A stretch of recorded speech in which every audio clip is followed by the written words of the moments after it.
அதாவது நம்ம மாண்புமிகு நம்ம கரூர் கம்பெனி மன்னிக்கணும், கரூர் முன்னாள் சட்டமன்ற உறுப்பினர்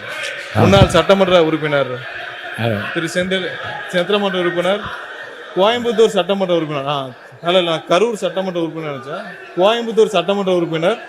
அவர் தான் 2021 உட்காருங்க, 2021 இந்த துறைக்கு உட்காருங்க, அதான் சொல்லிட்டு இருக்காங்க. 2021 ஆனா அவை முன்னவர் 2021 உட்காருங்க, 2021 அமைச்சராக இருந்தார்.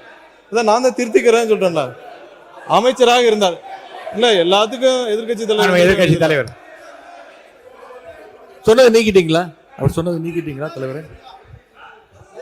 இல்ல எதிர்கட்சி மாண்புமிகு சங்கி அமைச்சர், மன்னிக்கணும், மாண்புமிகு எரிசக்தி துறை அமைச்சர் அவர்கள் பேச இல்ல மாண்புமிகு பாத்ரூம்ல நீக்கிட்டீங்களா? மாண்புமிகு பாத்ரூம்ல 3 மணி நேரம் உட்கார்ந்து இந்த எதிர்கட்சி தலைவர் நான் சொன்னா பாத்ரூம்ல 3 மணி நேரம் எவ்வளவு நேரம்? 5 நிமிஷம் ஆகுமா? உட்காரணும். எல்லாருக்கும் பேச தெரியும், உட்காருங்க. பாத்ரூம்ல 3 மணி நேரம் உட்கார்ந்து இந்த எதிர்கட்சி தலைவர் சொல்றதுக்கு 5 நிமிஷம் ஆகாது. உட்காரணும். என்ன பேசணுமோ இதெல்லாம் தேவையில்லாத வார்த்தைகளை பேசினால் எங்களுக்கும் பேச தெரியும். தேவையில்லாத வார்த்தைகளை பேசினால் எங்களுக்கும் பேச தெரியும். என்னவோ அதான் பேசணும். இல்ல மாண்பு உறுப்பினர், இந்த கரூர் மாண்பு உறுப்பினர், இந்த கம்பெனி என்ற வார்த்தையை நீங்க வந்து அவைக்குள் நீக்கிட்டீங்களா? நீக்கியாச்சா? நீங்களே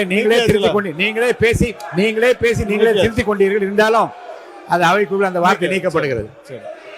நீக்கியாச்சா? உட்காருங்க. அதான் நீக்கிட்டாங்க. எதிர்கட்சி மாண்பு எதிர்கட்சி தலைவர் உட்காருங்க. மாண்பு எதிர்கட்சி தலைவர் உட்காருங்க. மாண்பு எதிர்கட்சி தலைவர் நீங்களே உட்காருங்க. நீங்களே உட்காருங்க. அந்த பதார் அவரை உட்காருங்க. மாண்பு எதிர்கட்சி தலைவர் நீங்க மட்டும் நீங்க இல்லைங்க. மாண்பு எதிர்கட்சி தலைவர் பேச அனுமதிச்சிருக்கேன், அவர் பேச அனுமதிக்க நீங்களே அதை அப்டேட் பண்றீங்களா? அவர் பேசுறத நீங்க பேசுங்க. தலைவர் அவர்களே, இப்போ தமிழ்நாட்டில் யார் பாத்ரூம்ல எவ்வளவு நேரம் உட்கார்ந்துருக்காங்க அப்படின்னு கண்காணிக்கிறதுக்கு ஒரு தனி அமைச்சர் வச்சிருக்கீங்களா என்பதை நான் கேட்க விரும்புறேன். பொதுப்பணித்துறை அமைச்சர் அவர்கள். பேரவைத் தலைவர் அவர்களே, இந்த விவாதம் மானிய கோரிக்கைக்கான விவாதம்னு எல்லாருக்கும் தெரியும். பேச விடுங்க.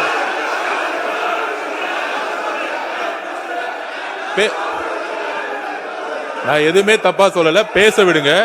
எதிர்கட்சி தலைவர் நான் பேச வர்றது என்னன்னு கேட்டுக்கிட்டு பதில் சொல்லிட்டேன். எதிர்கட்சி தலைவர் ஒன்னும் தவறு கிடையாது. நான் திருப்பியும் பதிவு பண்றேன், இந்த மாதிரி எல்லாரும் எந்திரிச்சா நாங்க எந்திரிச்சா இந்த அவை நடக்காது. எல்லாரையும் உட்கார சொல்லுங்க, எல்லாரையும் உட்கார சொல்லுங்க.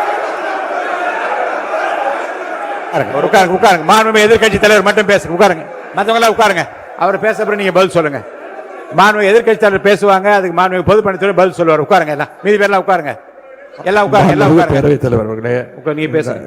எங்களுடைய சட்டமன்ற உறுப்பினர் முன்னாள் அமைச்சர் அவர்கள் இந்த மானிய கோரிக்கைகளை தெளிவாக புள்ளிவிவரங்களோட பேசிக்கிட்டு இருந்தார். தவறான வார்த்தைகளை முதல்ல பேசுறது யார் என்பது உங்களுக்கு தெரியும். அதையெல்லாம் அவை குறிப்பில் நீங்க நீக்க வேண்டும் கேட்டுக்கொள்கிறேன். பேசுகிற போதே திருத்திக் கொண்டு அது அவை குறிப்பில் நீக்கப்படுகிறது. சரியாச்சுங்க? நீங்க சொல்லுங்க. நீங்க திரும்ப பெற்றீங்களா? அப்பயே சொல்லிட்டீங்களா?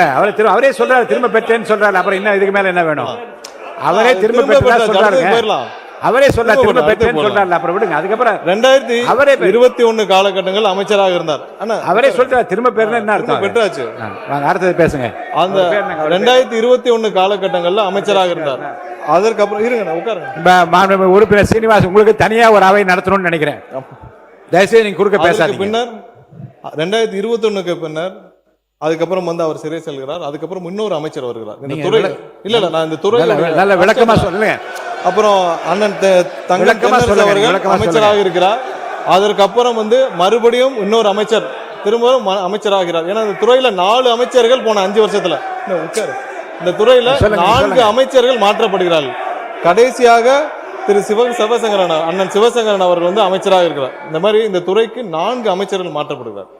அந்த 4 அமைச்சர்கள் மாற்றப்பட்ட 4 முறை அமைச்சரவை மாற்றம் நடக்குது இந்த துறைக்கு மட்டும். அதுல என்ன நடக்குதுன்னு பாத்தீங்கன்னா, எல்லா வருடமும் அதாவது ஒவ்வொரு வருட காலகட்டத்திலையும் பாத்தீங்கன்னா, இப்ப சொல்றோமே நம்ம ஆட்கள் பற்றாக்குறை எல்லாமே சொல்லி வரோமே, இந்த துறைக்கு மட்டும், அதாவது 2016, நான் அதுக்கு முந்தைய ஆண்டுகளில் மட்டும் ஒரு கம்பேரிசன் சொல்கிறேன். 2016, 2021 ஆண்டு காலத்தில் மட்டும் நம்ம மொத்தமாக இங்கே ஆட்கள் வேலைக்கு எடுத்தது வந்து 9613 பேர்.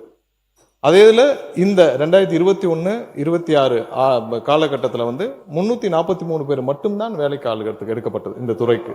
ஸோ அது ஒரு மிகப்பெரிய, ஏன்னா 15,000 பேர்கிட்ட 10,000 பேர்கிட்ட நம்ம வந்து ரிட்டையர்மெண்ட் ஆகிற இடத்துல 343 பேர் மட்டும்தான், இது மிகப்பெரிய ஒரு பற்றாக்குறை. அது இல்லாமல் சப்ஸ்டேஷன், அதுக்கு முந்தைய ஆண்டு காலகட்டத்தில் வந்து 2016, 21 காலகட்டத்தில் 359 சப்ஸ்டேஷன்ஸ் கொண்டு வரப்பட்டது. அதில் இந்த ஆண்டு காலம் இதை 2021, 26 வந்து 122. ஸோ இது மாதிரியான இன்ஃப்ராஸ்ட்ரக்சர் லெவலில் பெரிய லெவலான எந்த பெரிய மாற்றங்களும் செய்யப்படவில்லை. ஸோ அதே காலகட்டத்தில் நீங்கள் ஒன்றும் இல்லை, இப்போ தளவாடங்களை பற்றி சொல்லியிருந்தார். எவ்வளோ தளவாடங்கள், அதாவது நாங்கள் டிரான்ஸ்ஃபார்மர்லாம் நிறைய வாங்கணும், இந்த வார காலகட்டத்தில் நிறைய தளவாடங்கள் தேவைப்படும். அதுக்கு முந்தைய ஆட்சி காலத்தில் இருந்து வாங்கின தளவாடங்களுக்கும் இப்போவும் கம்பேர் பண்ணோம்னா, அதுக்கு முன்னாடி பார்த்தீங்கன்னா 84,000 ஒரு டிரான்ஸ்ஃபார்மரும் போன 5 ஆண்டுகளில் 99,000 டிரான்ஸ்ஃபார்மர் மட்டும்தான் வாங்கப்பட்டது. ஏன்னா நம்மளுடைய தேவைகள் மிகவும் அதிகம்.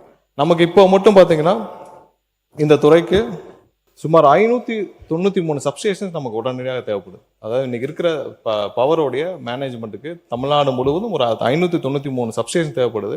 ஸோ இதெல்லாம் ஆய்வில் உட்கொண்ட நம்மளுடைய தமிழக முதல்வர் கிட்டத்தட்ட 3 முறை எங்களுடைய துறைக்கு ஆய்வு செய்திருக்கிறார். அதில் ஆய்வுக்கு உட்கொண்டு இந்த வருடம் மட்டும் உடனடியாக 209 சப்ஸ்டேஷன்ஸை வந்து அப்ரூவ் பண்ணி அதை உடனடியாக நிறுவ வேண்டும் என்று கூறியிருக்கிறார். அடுத்து வர சில ஆண்டுகளில் வந்து 263 சப்ஸ்டேஷன்ஸ் வந்து நம்ம நிறுவ வேண்டும் கேட்டுக்கிறார். இது இல்லாமல் பதில் நீங்க விளக்கமாக சொல்லிக்கிறோம். அவங்க இப்ப கேட்ட சியூஜி நம்பருக்கும் கேட்டிருந்தார். சியூஜி நம்பர் ஏர்டெல்ல வந்து அவர்களே வந்து அதுல சேவையில பிரச்சனையா இருந்து அது இப்ப நிறுத்தப்பட்டது. அது நிறுத்தப்பட்ட காரணத்தினால் நம்ம அதை திரும்ப அந்த நம்பரை வந்து இது மாற்ற முடியுமான முயற்சி செய்தோம். அதுல டெக்னிக்கல் ப்ராப்ளம் இருந்தனால புதிதாக வேற வெண்டர்ட்ட நம்ம நம்பர் வாங்கி அதுவும் நேற்றிலிருந்து பயன்பாடுக்கு வந்துவிட்டது. நன்றி. மாண்பு உறுப்பினர் வி. செந்தில் பாலாஜி அவர்கள். மாண்புமிகு பேரவைத் அவர்களே, ஒரு வார்த்தை பேசினால் மறு வார்த்தை பேசுவதற்கு எங்களுக்கும் தெரியும். இதுதான் வேண்டாம். இல்ல நான் வேண்டாம்னு சொல்றேன். பேசிட்டு நீங்க நீக்கிறீங்க. மாண்பு பேரவைத் நீக்கிறேன்னு சொல்றதுக்கு அப்புறம் பொதுவெளியில போனதுக்கு அப்புறம் நாங்க பதில் சொல்லாம ஊமையா இருந்துட்டு போறதுக்கு இந்த சபைக்கு நாங்க வரல. எங்களுடைய மக்களுடைய கோரிக்கைகளை நானும் பதில் சொல்லிட்டேன். இருங்க, அவர் சொன்னதுக்கு பதில் சொல்லுங்க. மாண்புமிகு பேரவைத் அவர்களே, அந்த ஹார்ட் டிஸ்க் சம்பந்தமா கேட்டேன். பொதுவெளியில மாண்புமிகு மின்துறை அமைச்சர் அவர்கள் சொல்லுகின்ற பொழுது சீரமைப்புகள், முறைகேடுகள், வார்த்தைகள் பார்த்தீங்கன்னா ஒவ்வொரு பத்திரிகையாளர் சந்திப்புலையும் பெரிய தடிமனான வார்த்தைகளா பயன்படுத்துற மாதிரி ஒரு தோற்றத்தை உருவாக்குறார். அதான் எங்களுடைய எதிர்க்கட்சி தலைவர் கூட்டத்திற்குரிய எங்களுடைய சின்னவரப்ப சொன்னாங்க காலையில. எது இருந்தாலும் நம்ம பதவி ஏற்றுக்கிட்ட கடமையை நிறைவேற்றக்கூடிய வகையில ஒரு தவறுகள் இருந்தால் உடனுக்குடன் அதை சுட்டி காட்ட வேண்டும், அதன் மீது நடவடிக்கை எடுக்க வேண்டும். அதுதான் நம்ம உறுதிமொழி எடுத்துக்கொண்டதனுடைய அர்த்தம் நிறைவேறும். அப்படி இல்லாம துறையில் சில தவறுகள் இருந்தால் அல்லது முன்னால் உங்களுக்கு கண்களுக்கு அது தவறாக தெரிந்தால் உடனுக்குடன் அதை சுட்டி காட்டி நடவடிக்கைகளை மேற்கொள்ள வேண்டும்.